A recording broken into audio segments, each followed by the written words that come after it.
Meeting, and if so, I'll entertain a motion to approve. So move. Thank you, Commissioner Schaefer. Second.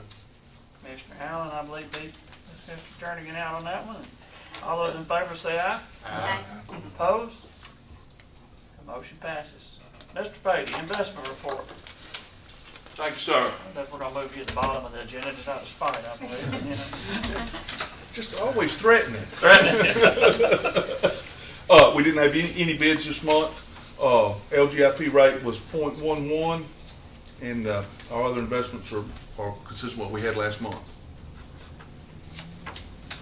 Motion to approve the report. Thank you, Commissioner Beatty. Second. Thank you, Commissioner Schaefer. Any further questions of Mr. Beatty? He'd love to spend 30, 40 minutes talking about this. Yes. Open the door. Yeah. All those in favor say aye. Aye. Opposed? Motion passes. Thank you a lot, Mr. Thank Beatty. you.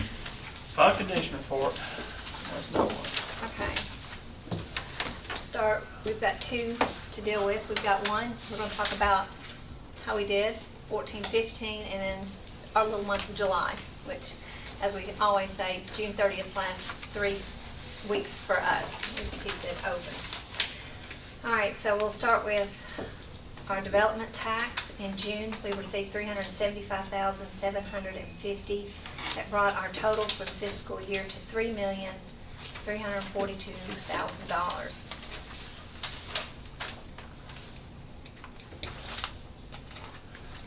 Cash balances What was the budget for last year? Was it three? originally is like, I think, $2,250,000.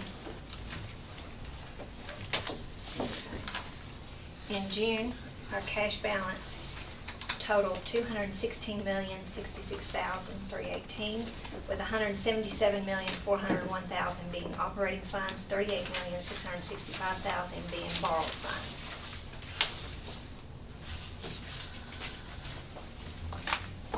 Now, I'm trying to decide which is the best way to go through this one for you. You can go individually, but I think where I would like for you to go, so we can kind of talk about all funds together. It's going to be, I think is it 38, page 30. page 30 of your 39.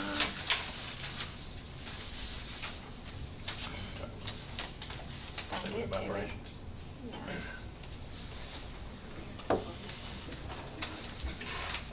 There's a statement of operations. I'll wait till y'all get there. It's going to end up looking like this is what I'm hoping y'all to get to. How far? Long way. Page, it's 30 of 59. Two. Yeah.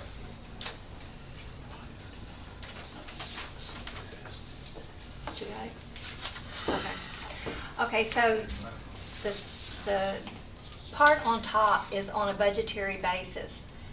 And after we estimated our revenues and we made those changes, and our appropriations and how we were on a budgetary basis going to, how we ended.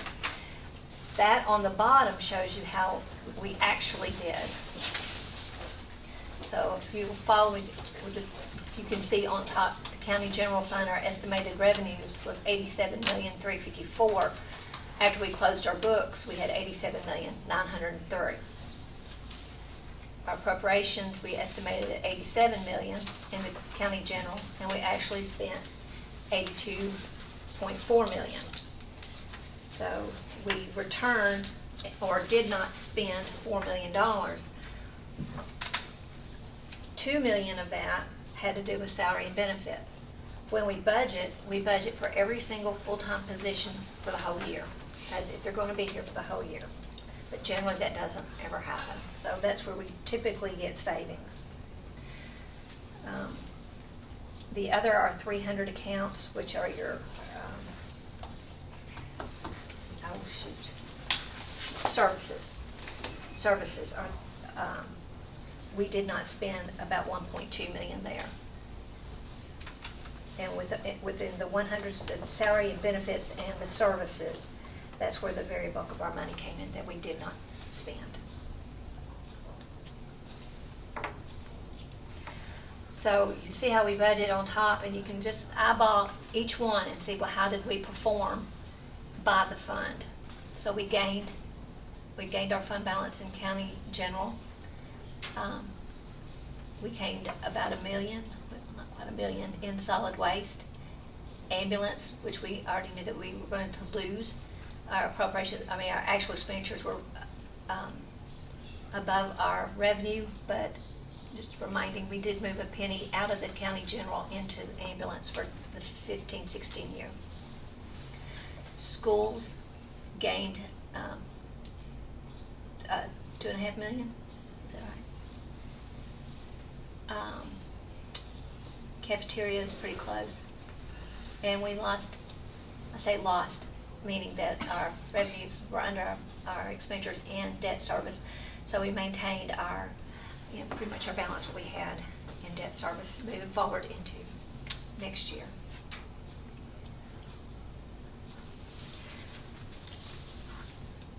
On the solid waste, they returned or did not spend $1.2 million, and there was pretty much spread out. Salary and benefits ended up being about $240,000 that they did not spend. Next year, I think we eliminated 2 positions out of that budget. Excuse me. Out of their 300, they did not spend $418,000. 122 of that was disposal fees that they did not pay. Under the 400s, which is your supply item, they did not spend $372,000, but $148,000 of that was gas or fuel that they did not spend. On the schools, well, I guess I'll go to highway. They returned $1.2 million, and with them it was, let's see, about $350,000 in salary and benefits that they did not spend. The largest portion that they had was in the supplies, about $440,000 that they did not spend. In schools, they returned $12 million, or did not spend $12 million, which was good, but of that, about $5.5 million of that related to salary and benefits. The other one was their supplies. The 400s was $5.5 million that they did not spend. So as we close 14-15, and we move those balances into the next year, 15-16, the 2 operating funds being the county general fund and schools, we're projecting a 22% fund balance, 22% fund balance, which and our minimum is 15. Schools are at 5.4 instead of 3.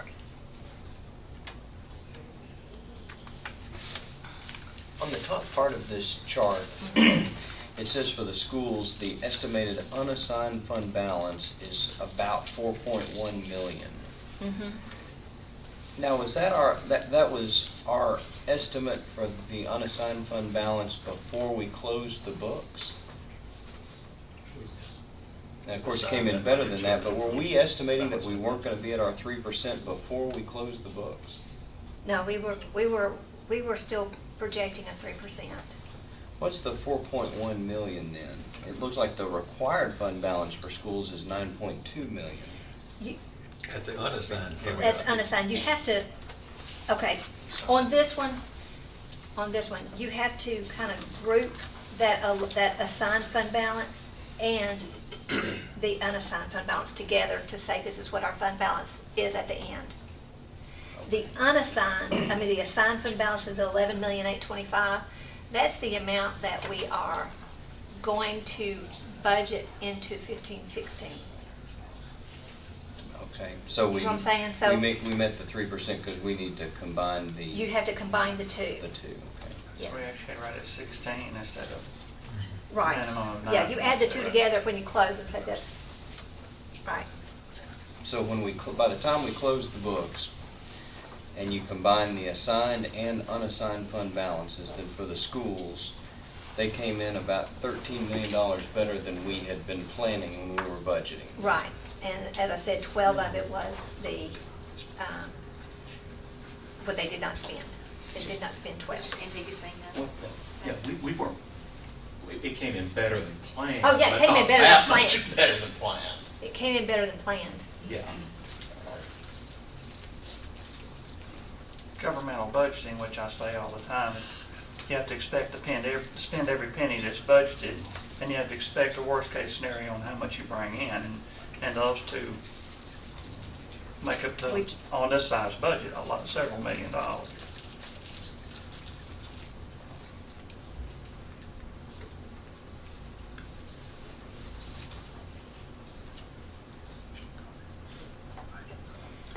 If there's no more questions, I'll move on to July, even though I touched on it.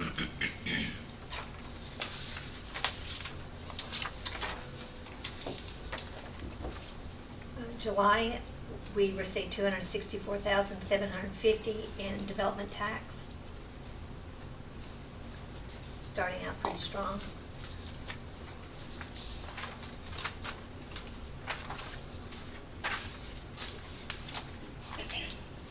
At the end of July, we had $194,562,900, with $158,601,000 being operating funds, $35,962,000 being borrowed funds.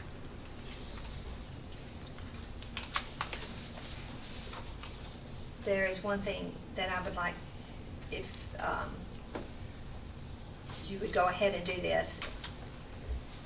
On the bottom, close to the bottom of 171, unallocated from that last bond issue, $751,000.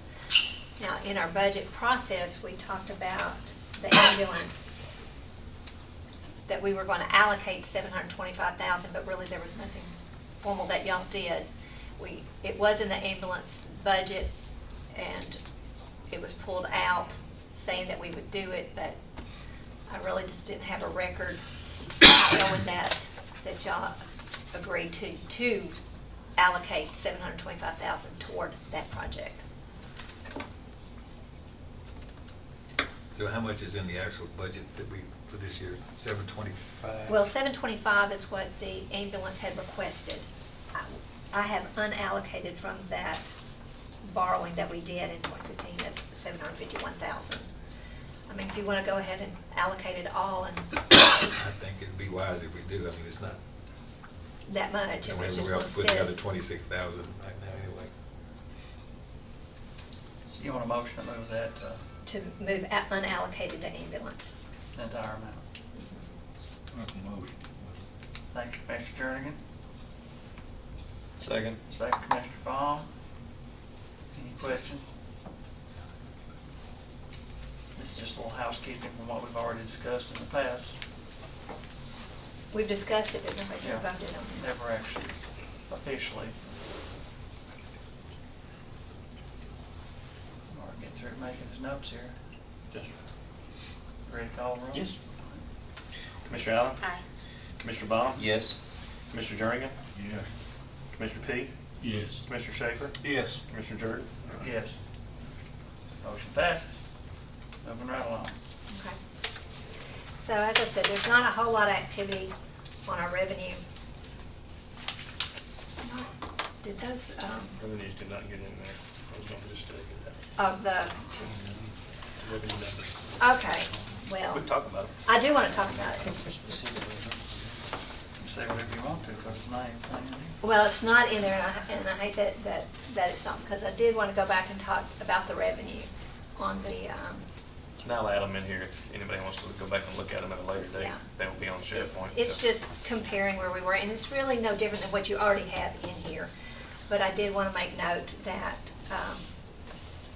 was Ms. Harrell here? Yes, that I had frowny faces on beside fees and fines throughout the year, and I do want to, that's the only smiley face that I put on my sheet this time, because they worked hard and they got it all balanced and everything closed before the end of the fiscal year, and they made up, Where was that? this, In the, what'd you say in the? fees and fines, it's the fees, forfeitures, and penalties, and it's for a lot of the revenues coming from the courts.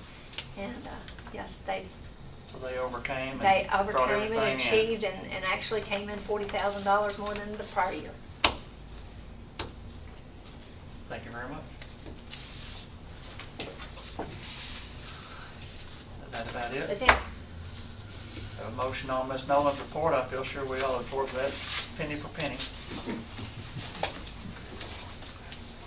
Motion to approve the report. Thank you, Mr. B. Mr. Jernigan. All those in favor say aye. Aye. Opposed? Motion passes. Fund condition report. Ms. Street. Welcome. Hi, how are you? I've got June and July for you tonight. We'll start with the June reports. For Fund 264, we ended at a total per employee per month of $1,063 for the month of June. As opposed to the prior year, we were at $1,140. Our year-to-date average closing out fiscal year was $934 compared to prior year of $913. And I would like to remind you that the data we use for calculation of premiums is different than the fiscal year experience. So I often get the question about the 2.3% compared to what we see in our data that we utilize for a different period for calculation. So I just wanted to let you know that. On Fund 266, for the end of the fiscal year, we're at $657,661 compared to prior of $2,045,738.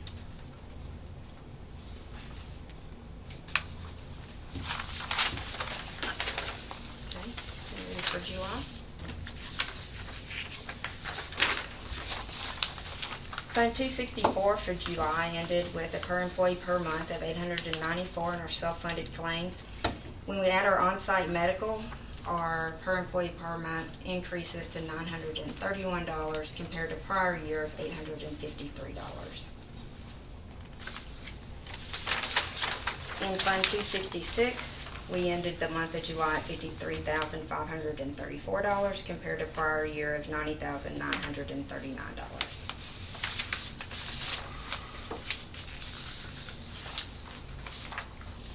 Any questions of Ms. Street?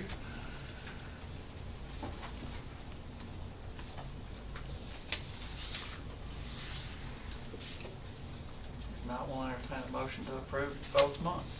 Why the big difference, the 58 versus 90,000 year to date? I mean, is there, On the Fund 266 report. right, It could be timing of claims, nature of claims. We did have in 2014 some ongoing lifetime medical claims that were factored in. That's one of the reasons you see the difference.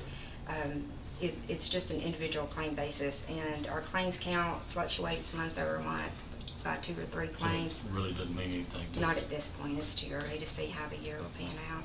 But we had a really good year last fiscal year, so we hope to continue down that track. Okay, thank you. I'll make a motion to approve the report. Thank you, Mr. P. Second. Mr. Allen. Further discussion? All those in favor say aye. Aye. Opposed?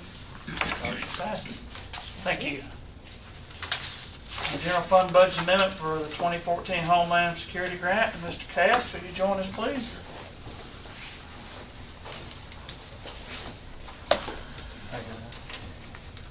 This is the Homeland Security Grant monies were, we got the executed contract back from the state in March.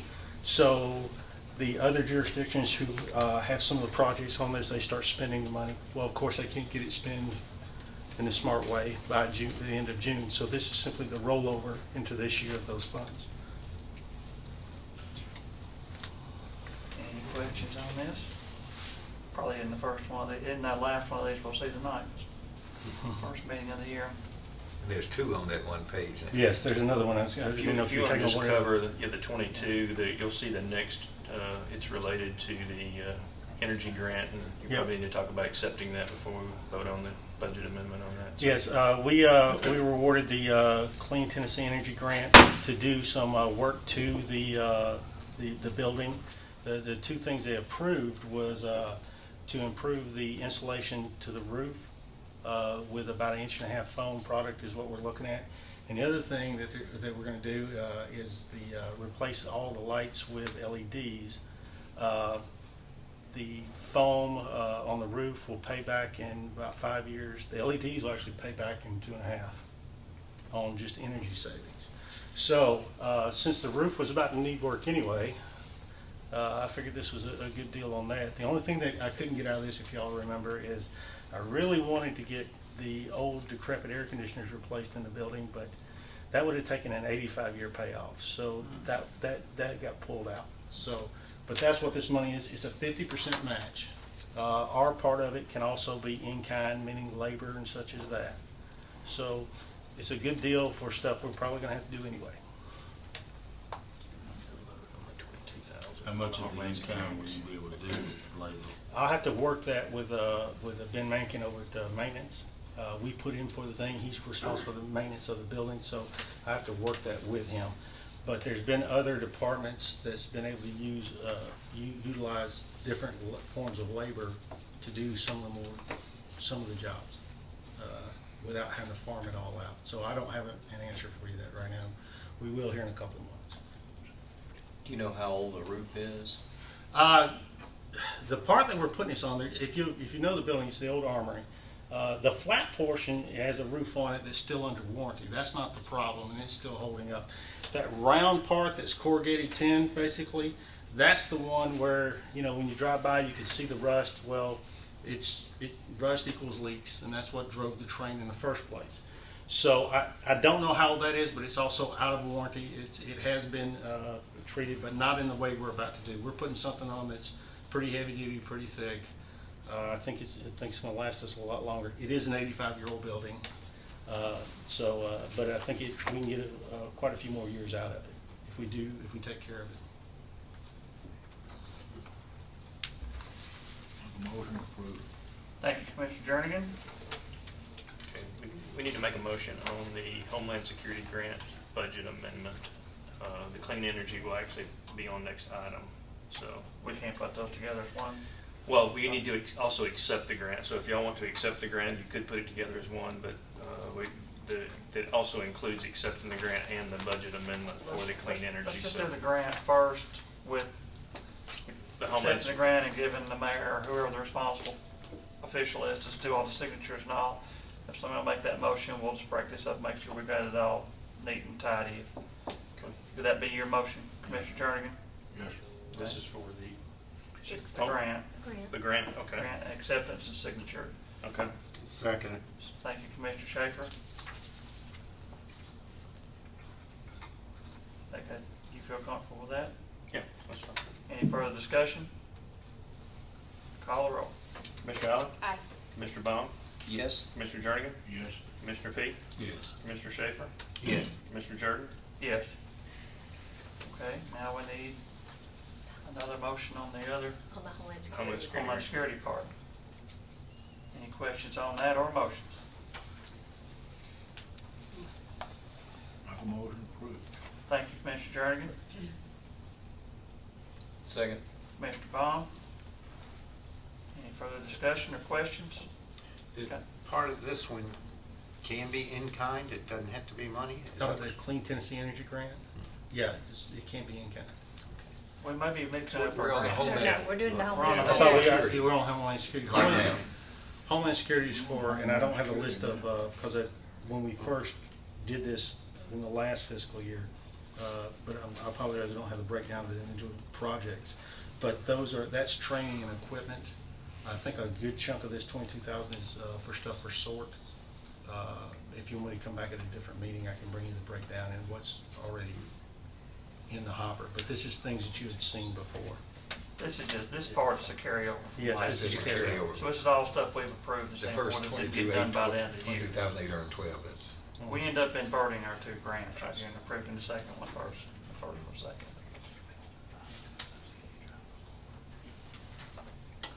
Call the roll. Commissioner Allen? Aye. Commissioner Baum? Yes? Commissioner Jernigan? Yes. Commissioner Peake? Yes. Commissioner Schaefer? Yes. Commissioner Jordan? Yes. Thank you, sir. Approval of general fund budget amendment for the health department. Ms. Garrett, welcome. That's our First meeting in a while, we're a little rusty. Good evening. I come today we received a grant last year, if you'll remember me coming to you guys about the tobacco settlement funds. And we were gonna do tobacco prevention programs with that. So we have to roll over that money to this year. So that's what this amendment is for. I'll make a motion to approve. Mr. Allen, thank you. Second. Mr. Jernigan? Any further questions or discussion? Call the roll. Commissioner Allen? Aye. Commissioner Baum? Yes. Commissioner Jernigan? Yes. Commissioner Fee? Yes. Commissioner Schaefer? Yes. Commissioner Jordan? Yes. Thank you, Ms. Garrett. All right, is that all? Please? Yes, okay. General fund budget amendment for the sheriff's department.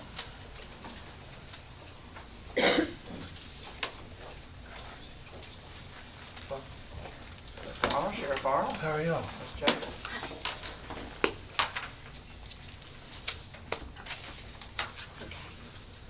We have two budget amendments tonight. The first one is to appropriate donations that were remaining from the 2014-15 fiscal year and into the line items that they need to go in. The second one is to recognize the revenue, and it's also to appropriate funds remaining from the 14-15 for the GHSO grant going into overtime and related benefits. Motion to approve. Thank you, Mr. Schaefer. Second. Mr. Fee. Any further questions or discussion? Call the roll. Commissioner Allen? Aye. Commissioner Baum? Yes. Commissioner Jernigan? Yes. Commissioner Fee? Yes. Commissioner Schaefer? Yes. Commissioner Jordan? Yes. Special purpose Right. fund above budget amendment. It's requesting approval of the special purpose fund budget amendment to appropriate the fund balance remaining after the close of last year into the related items it needs to go into.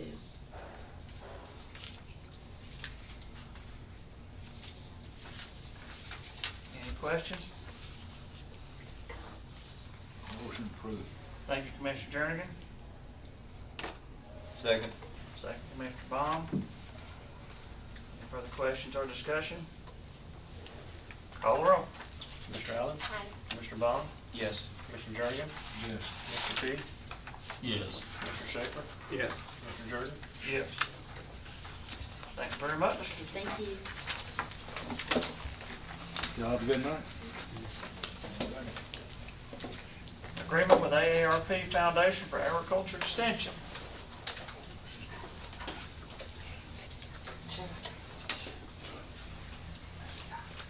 Good evening. Good evening. So this is an opportunity that we are fortunate to be looped into. AARP Foundation applied for a USDA grant, the FINI grant, the Food Insecurity and Nutrition Incentive Program, that doubles SNAP incentives at the farmers market. And so they will be putting money into our account to reimburse, so that we can reimburse our farmers when those tokens are turned into us. So that's what this contract.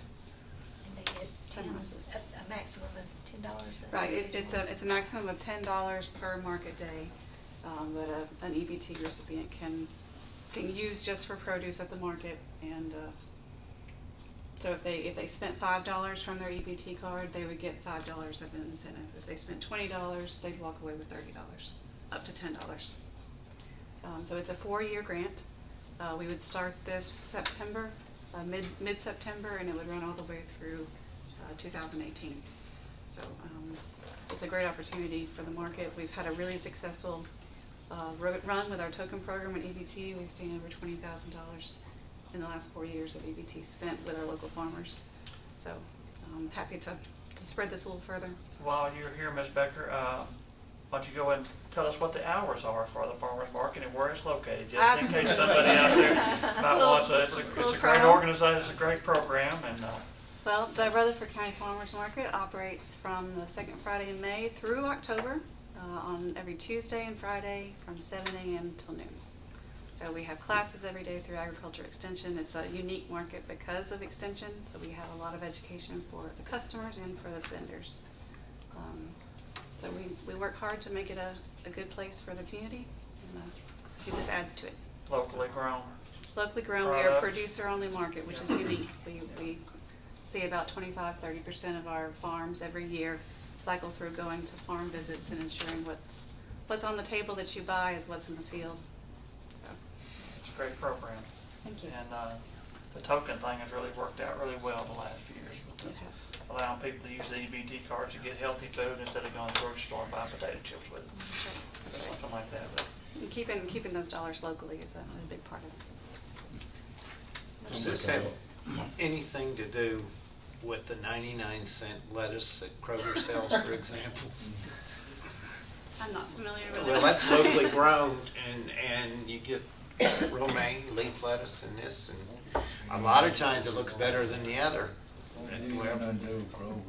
I don't know. Well, Well, I will this does say, that. you want to this get your lettuce at the does. farmer's market. You That- don't want to be shopping for lettuce. Yes, it does include Kroger. No, but it says It does. incentive programs in the Kroger stores and 31 farmer markets, so they must use Well, Kroger. so what it will be, sir, is there are 31 farmers markets in Tennessee, and they also wanted to include the Delta region of Kroger stores. So Shelby County and into Mississippi will have Kroger stores participating.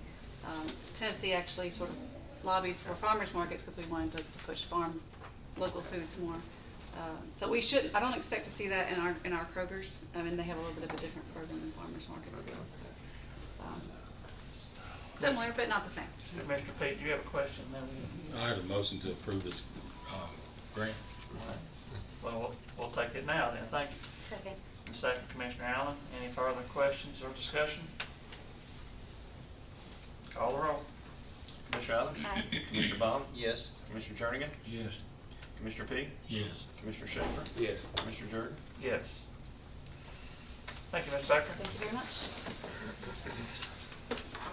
General fund budget amendment for agriculture extension. Mr. Tuggle, welcome. Good evening, everyone. Well, I'll take this one. This amendment is requested. One of his employees is no longer a county employee, effective July 1, came on one of the TSU contracts, such as no longer our employee. So it was not contemplated during the budget process that we would need to be paying out her accumulated annual leave. So this is what this amendment is for, is to put that in the budget so that we can pay it. Motion to approve. Second. Thank you, Mr. Petty. Mr. Allen, any further discussion, question? Call the roll. Commissioner Allen? Aye. Commissioner Baum? Yes. Commissioner Jernigan? Yes. Commissioner Peak? Yes. Commissioner Schaefer? Yes. Commissioner Jordan? Yes. Thank you, Mr. Tuggle. Highway fund budget amendment. Good evening. Mr. Brooks, how are you tonight? Doing well. You brought back up with you. Yes. Yes, always. Oh, I'm starting to do that more and more. yeah. This budget amendment is to line our current employees up on our county-approved pay table. The ones that are not where they should be, this is to get them all there so we can move forward together. That's just that simple.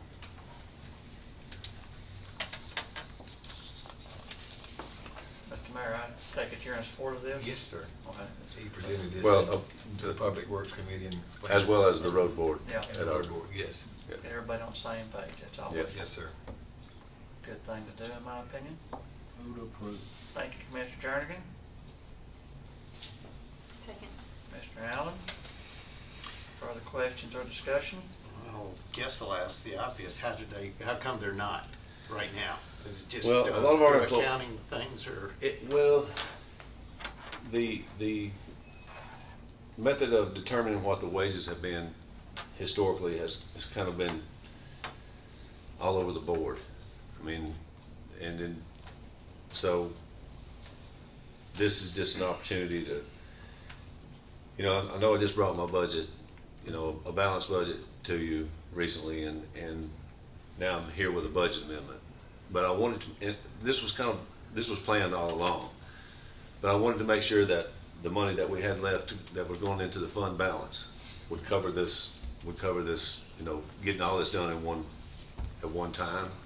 So back to the original question, it's just because a lot of our employees have been there for quite some time, and at one point or another, it just got a little skewed, and it's time to line them all back up and move forward together.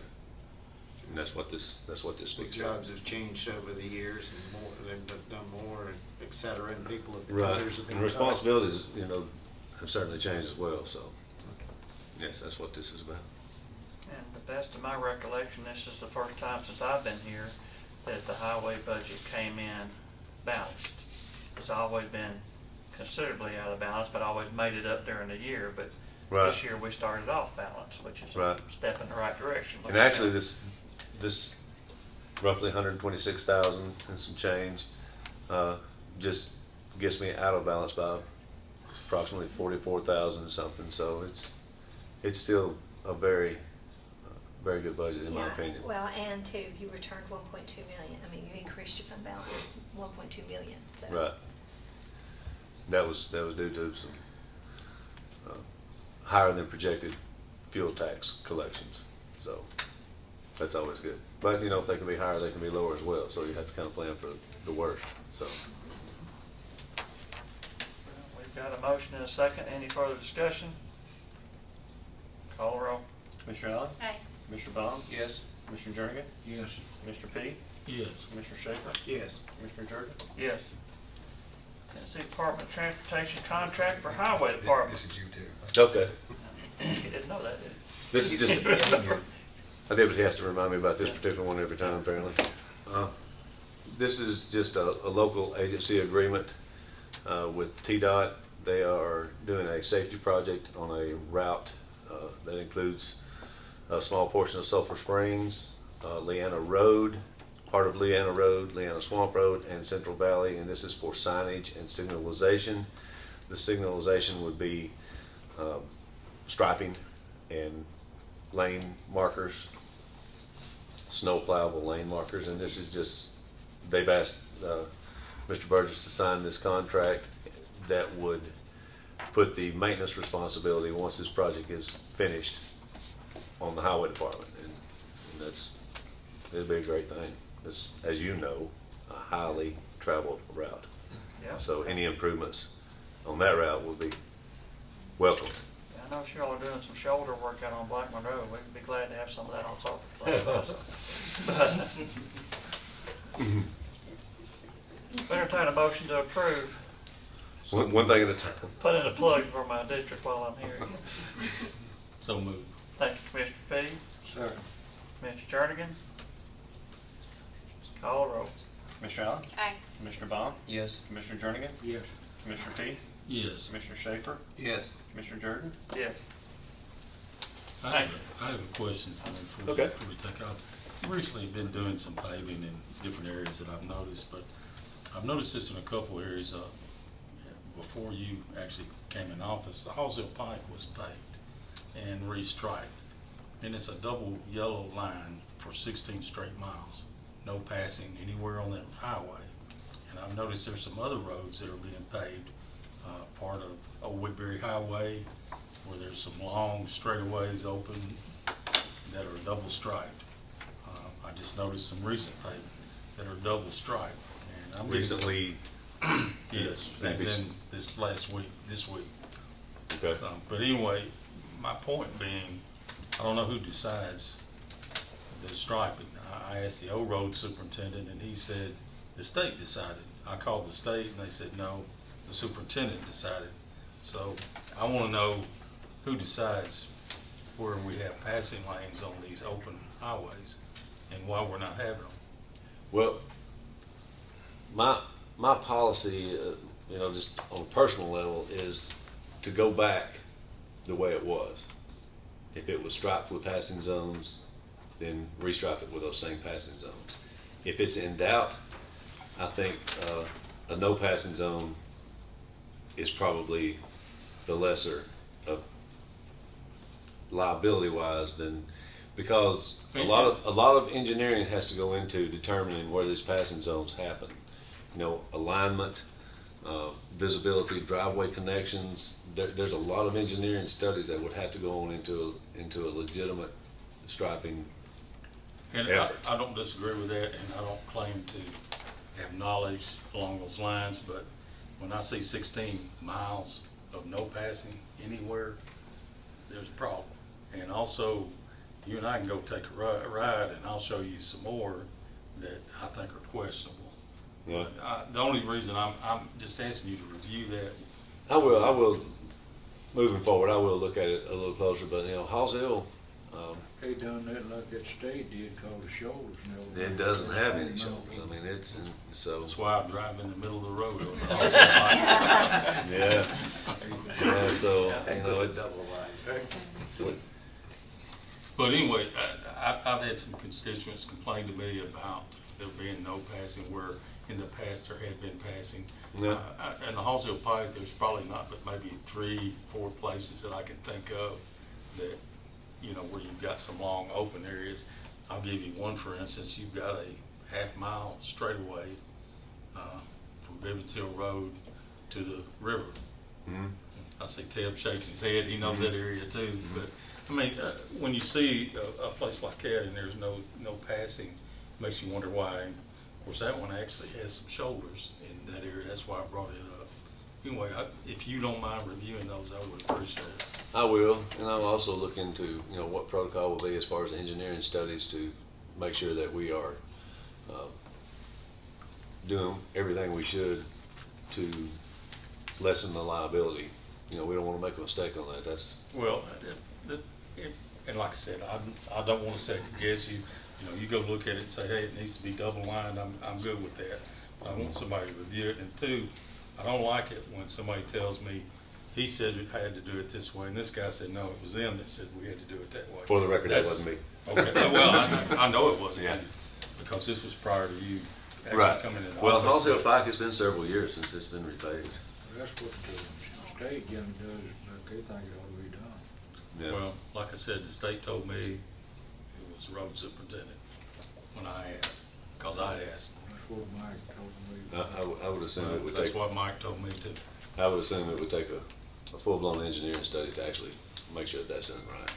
I always thought it was a guy in a strike truck when he felt like Well, striking. that's kind of what When I he felt thought. like dotty. He saw a skunk there in the middle of the road and needed a yellow If stripe you get where on you it. can see a while, you break it up when you can't see, you go straight up. No comment. But thank you. Sorry to put you on the spot. That's there, okay. but you- That's but you- quite all right. You mentioned striping in this, and that's why I brought it up. So. Mhm. That's good. Thank you. You're welcome. Mr. Manning will get right on that in the morning, I'd say. That's right. Right. Yes, sir. Pictometry International Corporation, contact for property assessor, Mr. Mitchell, welcome. Sir. Pictometry, seems like I've heard that before somewhere. Yes, sir.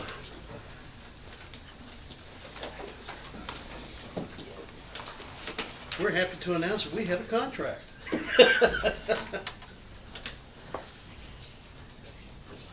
The county mayor, the county attorney and everybody's happy with this contract, I think.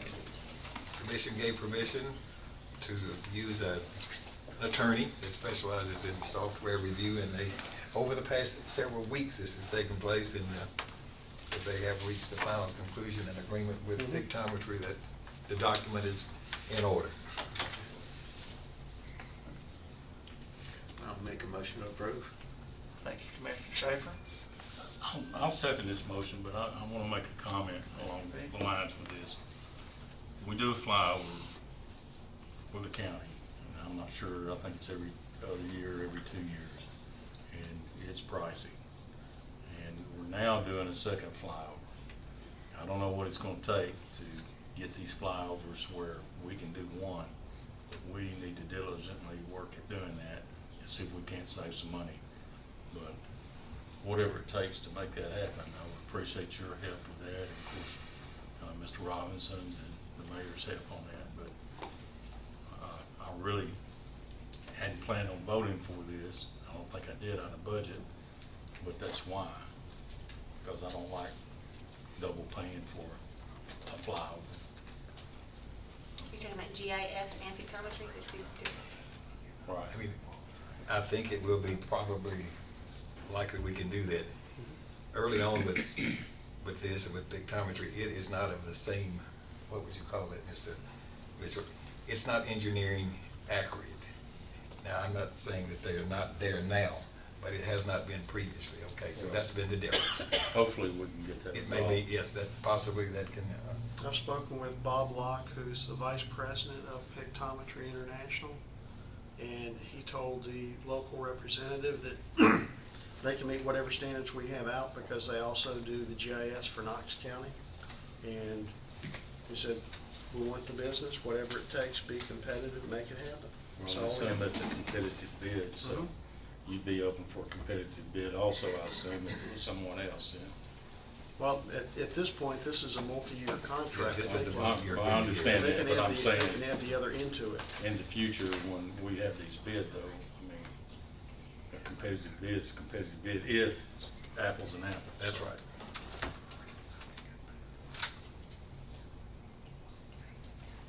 Any further questions? We have a motion and a second. Call the roll. Commissioner Allen? Aye. Commissioner Baum? Yes? Commissioner Jernigan? Yes. Commissioner P? Yes. Commissioner Schaefer? Yes. Mr. Jordan? Yes. Thank you, Mr. Mitchell. That's great, thank you. Mixed drink tax general fund budget amendment. Ms. Noble. All this is a change, the state changed their chart of accounts and has changed where we are to account for the mixed drink tax. So this is just changing the budget. Housekeeping is on the table. Motion to approve. Thank you, Commissioner Allen. Commissioner Jernigan. Any questions? Is that all it was? So, yeah. I thought it was losing bucks the way it first came out. Call the roll. Commissioner Allen? Aye. Commissioner Baum? Yes? Commissioner Jernigan? Yes. Commissioner P? Yes. Mr. Schaefer? Yeah. Mr. Jordan? Yes. Dead stock removal agreement. Motion to approve. Second, Commissioner P. Second. Commissioner Allen. Those of us in the rural areas, we're very thankful for this service. Well, it hasn't changed in the last few years, has The it? price hasn't gone up in 3, maybe 4 years. Now, they also pick up inside the city limits, if I'm not mistaken, don't they?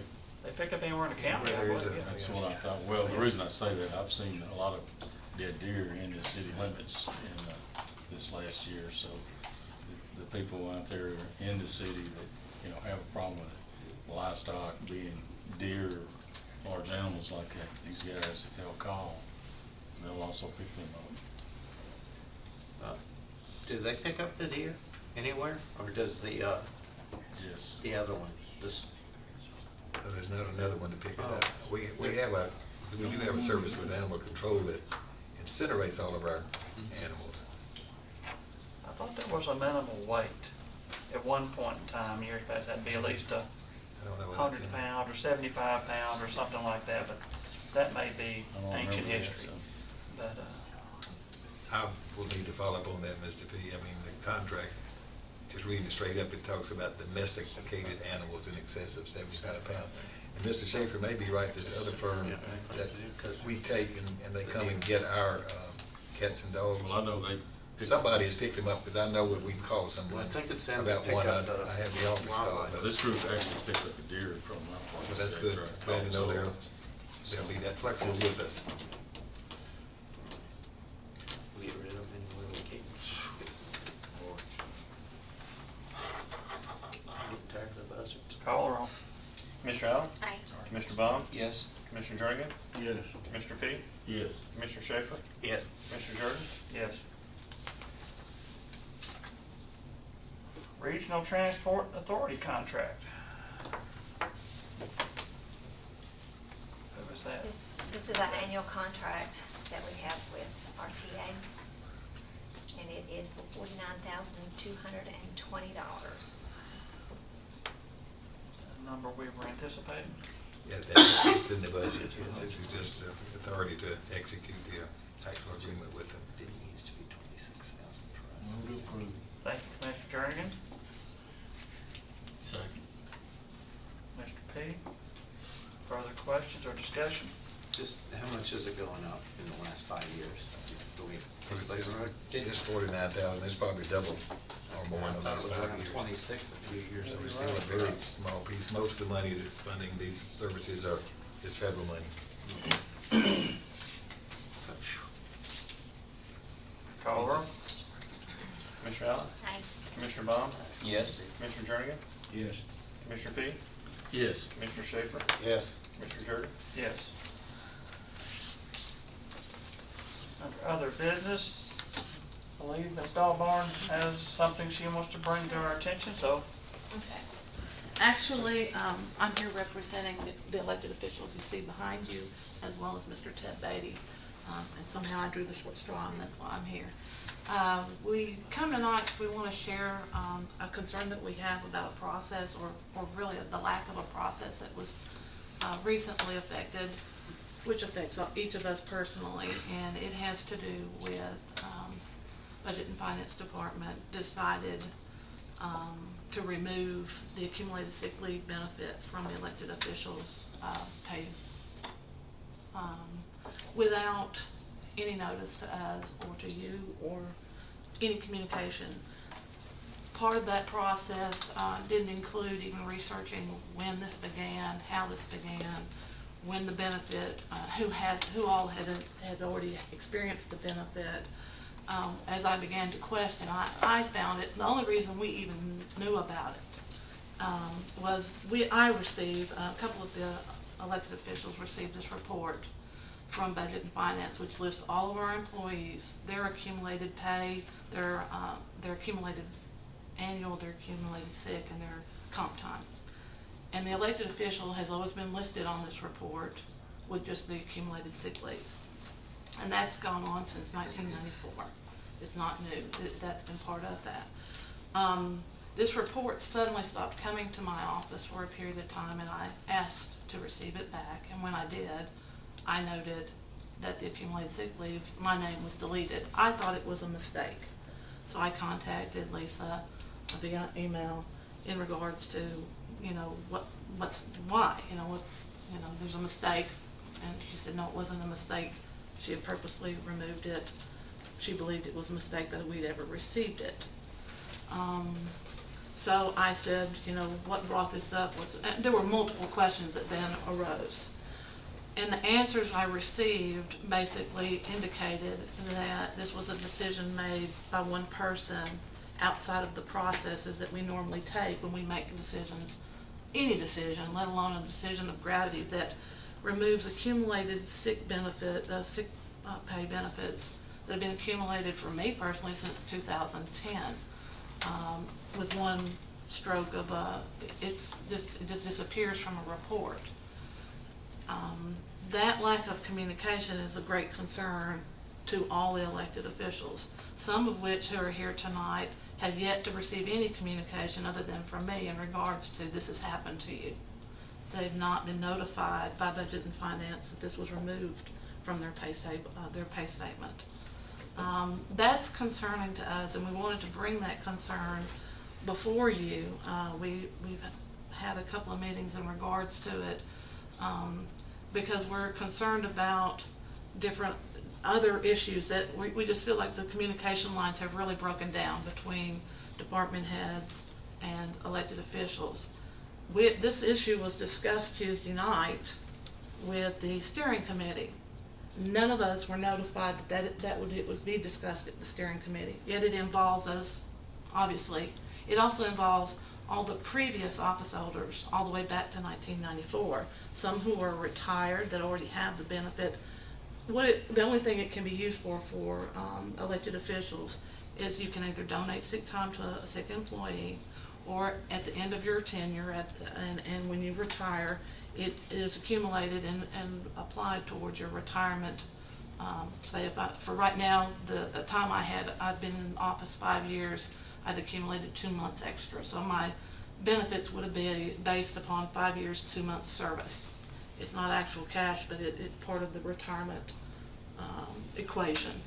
So everybody understands what it is. There are already elected officials that have already had this accumulated sick time applied to their retirement, former elected officials that are currently drawing retirement that have this as part of their equation. There are elected officials that have it accumulated that have not yet retired. And then there are those of us in office that had accumulated time. Some of the confusion also when I was asking questions, it came that some of it's because some had been prior employees, they had it, and we forgot to turn it off when they became elected. Well, that doesn't actually answer it when you go do the research. When I contacted, the research hadn't been done. The decision was made completely with zero research. It was just a gut reaction, I assume, and you will have to ask questions of Ms. Nolan as to why the decisions were made from her. But I was the one who went to find the minutes and notify. The decision was made prior to even looking where this began, why it began, what was the intent. That is another concern, that we would make a decision of such gravity without the necessary research. So we just wanted to bring that to you because we have questions that we would like answered. We have lines of communication that we would like to improve, obviously. And if I have forgotten anything that you would like mentioned, I'd invite my other associate and elected officials that are here tonight to speak with anything. Or if you have any questions for me, I'd be glad to answer them. Do you have a meeting scheduled for Monday to discuss this? Yes, we do. With who? We have a meeting, Ted set up a meeting that I just found out about tonight as I was coming in the door Monday with the mayor and Ms. Nolan to discuss it. Okay, and I'm on steering, so I've heard this Tuesday, and also Ms. Allen was there. We both heard this at the same time. And I agree, I have some of the same concerns you do as far as communication. However, bottom line is, we've got a private act that allows this sick leave time to be accumulated. However, it may be in violation of state law. And that's where the problem has come about. And we were told in steering that we're waiting on word from State Attorney General's. TCRS attorneys. Well, an opinion that has probably already been made to find out whether we can actually continue doing this or not. Now, I've had several of y'all contact me, and most of you say, hey, we're not using this anyway. The main thing is the courtesy of getting a call. And I have to agree with you, we need to be more diligent in doing that. And hopefully this meeting Monday will resolve these problems, get this taken care of, let everybody be on the same page on what's going on. Apparently, from what little I know about this, there's a pretty good disparity where some of the judges are in, some of the judges are out, some elected officials in, some elected officials are out. But why don't we give Ms. Nolan a chance? Do you want to? Well, the only thing, the comment the rebuttal where you made mention that it did not appear that I researched, I have files in my office. So I have all the resolutions that the commission has approved related to TCRS. So the one that I had the document, but the one I had was 97. You'd found the 94. Right. But my document had 97. Right. So we're off 3 years, but still have the same problem. And as I told you, that inconsistent application is a problem for me when we don't treat one group. We have a group of elected officials, but they're not treated the same. Now, it may be gone off your green bar paper, but we still have the documentation of what everybody had. It's not gone. Right. Okay? My view is always to protect the county and the consistent application of laws and regulations. Now, I fully admit and take all the responsibility for not communicating. This was done in our probably May, June time, June, July, It's probably late June. in June. Probably June, which is, you know, staff came and said, what are we gonna do? And I said, we've got to, we're not consistent in our treatment. Stop it until we can get to this and research it. So, my fault for not communicating that. And if it's decided to continue on, then we can easily Well, that's. amend the oh, numbers right well, back through. Oh, I mean, Yeah. it's the, as I told Ms. Albarn, the information is not gone. We have it. But we just We need to get have everybody on the same page, in my opinion. And I agree. Either the elected officials get it or they Right. don't. But we've got, from what I've been told, some judges are in, some judges are out that Well, are, you know, and the reporting of leave for retirement credit does make a difference. But that is inconsistent treatment. Some have, some haven't. Some have been in office for a long time. It's still sitting out there. You know, that's what I'm saying. Some it was reported, some not. Again, that's what bothers me. And that's what we've got to clean up now. something that She asked, Ms. she, Sonia should have, Stevenson should have We input have- in on that too. well, Is that not, I thought well, that I would fall mean, over at it's, HR. a again, little I bit brought to it me. to steering because to me it is a steering thing when we adopt a handbook. And going back to that 94 document, which was the county's first attempt at Sick leave accumulation. sick leave and annual consistently applied through the county was in 94. So that was all in a handbook. We have a handbook now. Problem is, you know, what are the definition? We go back to definition. If you look at our handbook, a definition is if you're employed by the county. Well, then at what part of this handbook applies to an official, elected official, so just an employee? If you go back, it says annual and sick. Well, we've not done annual for elected officials, but if you go back with the theory, I can, the one thing that, only that obviously I came in 2010. It's not a benefit that I requested, it was a benefit that was explained to me in my orientation with Ms. Stevenson upon being elected, that elected officials received. And I kind of wondered at the time why sick and not annual. I mean, and I think I even asked, and it was explained to me at that point that it was used by elected officials to apply towards retirement benefits. And that was how I left it, and that's the way we operated, and I always noticed it. It goes, the main concern that we truly had, and it's still, you know, the fact that even as of Tuesday night, it was being discussed again, and none of us were included in that conversation. You understand what that, you're talking about us, and we weren't included in the conversation. We were unaware that that was being brought to steering. Yet, they're fully aware that we were concerned about it, because I've been talking, the emails that I began with began in July 2. We've been having conversations that we're concerned, we want to be involved, we want to understand, we're asking questions. Yet we were discussed again on Tuesday night. This issue was discussed, and we weren't even invited to the discussion. And I think that's where we're really feeling, in not just this area, but others. And I don't want to get into that tonight. This is just an example of some of the things that we feel have happened consistently. And you know, there's others that can speak to other issues that they have concerns with. It's a communication gap that leaves the elected official out of some of the decision-making processes, yet we're held accountable and responsible.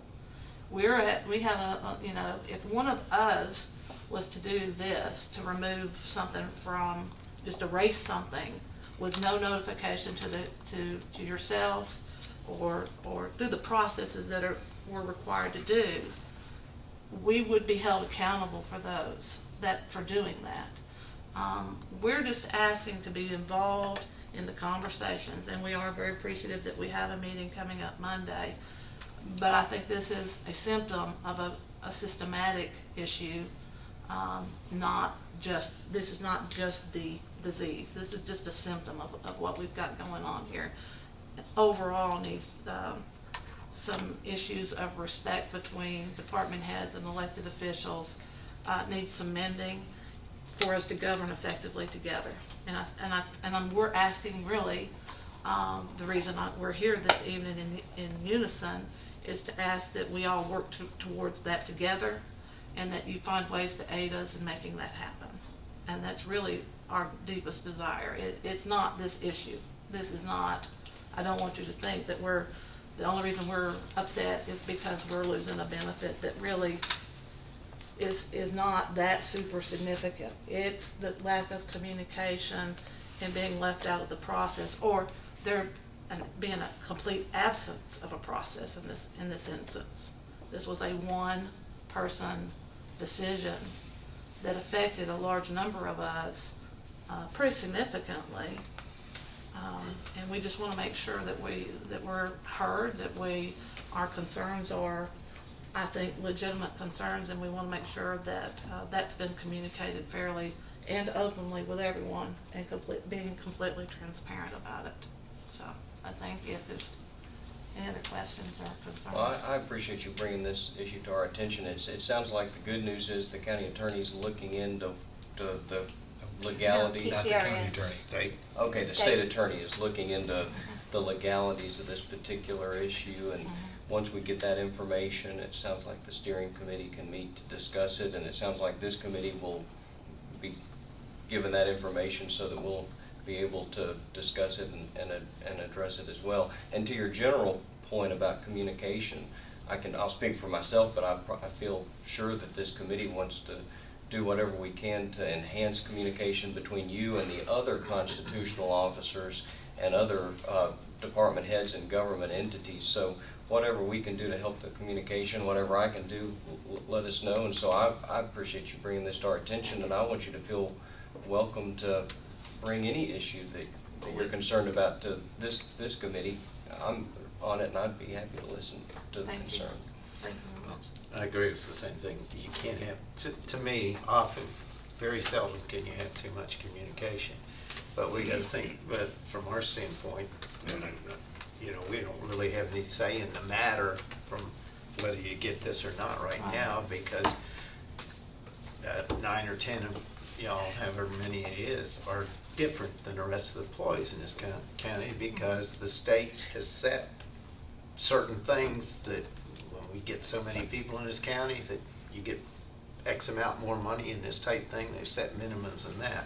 So that does set y'all off a little different in some things as to whether the private act, golly, I was still young when that went through, but You're right. Constitutional offices are different than employees. Elected officials are different in many ways. There's pros and cons to being an elected official. One of those is we don't receive some of the employee benefits. When an elected official loses their position, there's no unemployment benefit. There's pros and there's cons. And to try to say that we all need to be equal and treated equally, we don't have the same responsibilities. We do have authorities that are that are constitutionally placed for us to use, but also along with that comes the huge responsibilities that we each carry. So it's kind of a balancing act. I don't, we're just. Sometimes it's hard when some of the folks that you deal with don't understand, what's the difference in a fee office, a constitutional office. And I'd be happy at any time, I'd like to say that, if any commissioner would like for us to sit down with them, either one-on-one or as a group, we'd be happy to do that to help explain, what, it's a civics lesson really. If you don't know what a fee office is, if you don't understand the difference between my office and the property assessor. This is, if you think back just in the recent months, our offices have been mentioned a lot of times when we're not even present. I watched the YouTube video and I see my name tossed about in questions about my office, and it would, it'd be nice if someone would call and say, Heather, we know, XYZ, you're mentioned in the meeting last night, we had a question, can you help me with that? And I'd be more than happy to do that. We don't always know when you're gonna come up. You might be like Jeff Sandvik over there. Just Jeff gotta learned the camp hard out. way. When he got his budget changed one year, and he's never missed a meeting since. So. Well, we kind of decided amongst ourselves that we would either all would try to attend the meeting. You know, it's a lot of meetings to attend if you're trying to hit all the different committees, but we want to have a representative at each meeting to make sure that if there is a question, we're there to answer it. You know, and if you hear us being mentioned or have a question in your dealings through, you know, your committees, please don't hesitate to contact one of us and get that question answered. I don't understand what a fee office is. Heather, explain to me what happened to your cameras, you know, that were, you know, went missing in your office. There were questions bandied around that, and obviously, but there weren't any directed directly to me. It was more in conversation, and I think we miss opportunities by not communicating and not making the efforts to communicate. And I think it would be to all of our benefits to understand each person's perspective. We may have different opinions on how to govern. You know, it may be a political party difference. It may be whether we prefer this type of governance or this type of governance. But together, we should be able to amicably work through those with discussion and conversation. And that's really all we're requesting. So as you sit on your committees, if you have questions that involve a constitutional office or another elected official, Greg Brooks is not actually a constitutional office. He's different, but he's an elected official, and he's with us this evening. There are questions that I'm sure you run across when you're making decisions that we might be able to help you make those decisions a little clearer, with a little clearer conscience, knowing and understanding our roles and responsibilities. So, Thank you for bringing this to our attention, and don't want to sit there and beat up Miss Nolan too bad. She's trying to make sure the county's doing everything legal and evenly across the board and all, and I feel sure we're going to get that figured out, and hopefully this meeting Tuesday, make sure everybody that needs to be involved is involved and is there, and work this out and bring it back from steering toward budget or wherever it needs to go. But Can I give just one piece of general feedback? absolutely. I don't have any specific examples. This is just an overall impression that I've formed since being in this office. I hope when you guys meet that one of the things that you talk about is, you know, you're wanting consistency and communication from department heads. It would be nice, I think, if there was some consistency and communication from the constitutional offices. I think because you all are, you know, you have so much autonomy and you're able to make decisions and do things a certain way in your office. It's just been my general impression that sometimes, you know, our departments aren't utilized as fully as they could be or should be because of those relationships, you know. And I'm not saying, I don't know, I'm not speaking to the state of the relationship so much as I'm just saying it's my impression we could do more on both sides. when you say departments are utilized for, I'm sorry, I'm not following exactly what you're. Well, like, for example, HR. I know there have been many times we've asked Ms. Stevenson different questions, and, you know, she's able to say, I don't know, I wasn't involved, I wasn't asked, I wasn't, you know, and I think about all the people in your offices, they're still county employees. And so I guess it's kind of that common logic thing for me where I go back to and I'm like, well, we have an HR person, you know, I don't expect the constitutional officers to all be HR experts, so why wouldn't you want to utilize HR more? Things like that. It's just one example. Like I said, I didn't have a list of them. It's just an overall impression that I've got. Right. And just from speaking my personal experience, there are decisions you have to make based on our offices are different than a department. They have specific statute-driven responsibilities, and sometimes we have to structure them in a way. We're even, by statute, have to structure our staff a certain way, which differs from a normal office, if that makes sense. HR is utilized by a good percentage of Rutherford County, but sometimes we have to use our own tools to manage the personnel that we have. I can't speak for any other office other than my own, but I do know that it boils down to we have different needs that are unique based on the authorities and responsibilities that we have, and sometimes they don't necessarily mesh with county general as of one block, if that makes sense. But if there's a specific question you ever have about any decision I make, or I'm sure any of the other elected officials, a phone call, an email, and you could say, Heather, why aren't you doing X, Y, Z? I don't understand. And I would be more than happy to share with you the reasoning behind the decisions that I make. This is one other thing that just popped in my head from the other night, and that was, correct me if I'm wrong, if I'm remembering this incorrectly, but I think it was you who said that even the county officials aren't consistent for when they turn in for time off, right, or for sick time or whatnot. So just even something as simple as that is saying, okay, either we're all going to turn it in, you know, or none of us are going to turn it in, but just that consistency, you know, and that's just simple. That's a minor thing, but and you know. Again, it's how it was presented to us. We elected officials have never done that, and we were told we weren't to do that. So to hear that that's a concern is. Like I said, either all do it or don't do it. You know what I mean? I just think it's back to the consistency piece, that everybody's treated the same and that everybody, you know, does the same. I don't think you could do that. Employee clocks out at 4 o'clock. No, I'm talking about just constitutional officers, just the elected officials is all I'm talking I about. can't operate the same way Robert Arnold does. He works a 24/7 job. I mean, his role is completely different than mine. Well, the thing y'all need to keep in mind, a lot of times the decisions you make will make a difference on our budget and how we're budgeted. So, you know, that has to be communicated. And I can think of half a dozen instances where it hasn't been from different offices. So this communication thing needs to go both ways. Oh, absolutely, So and I agree. hopefully y'all dig into that when y'all But, meet. and again, I would say, give us specific, you know, give Oh, I can the give you individual specifics, office. but I'm not gonna drag them out here. We're starting to get a little bit off the topic Well, here sure, maybe, we but can. I think the main thing we need to remember is that we're all here to serve the citizens and taxpayers of this county. None of us need to have too much of a chip on our shoulder if somebody says something that doesn't go their way, because we're all here, every one of us, if we're part-time help or full-time help, we're here to serve the citizens of Rutherford County, nothing else. You know, and stuff, and I'm gonna hope the mayor can lead us through this little issue here and work all that out and bring a report back to steering, and steering will send it back this direction, I would hope.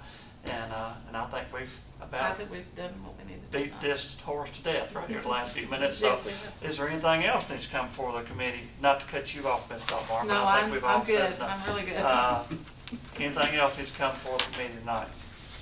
No pancake breakfast or ham? Anything like that? If not, Still summer. we are adjourned. Thank you. All right.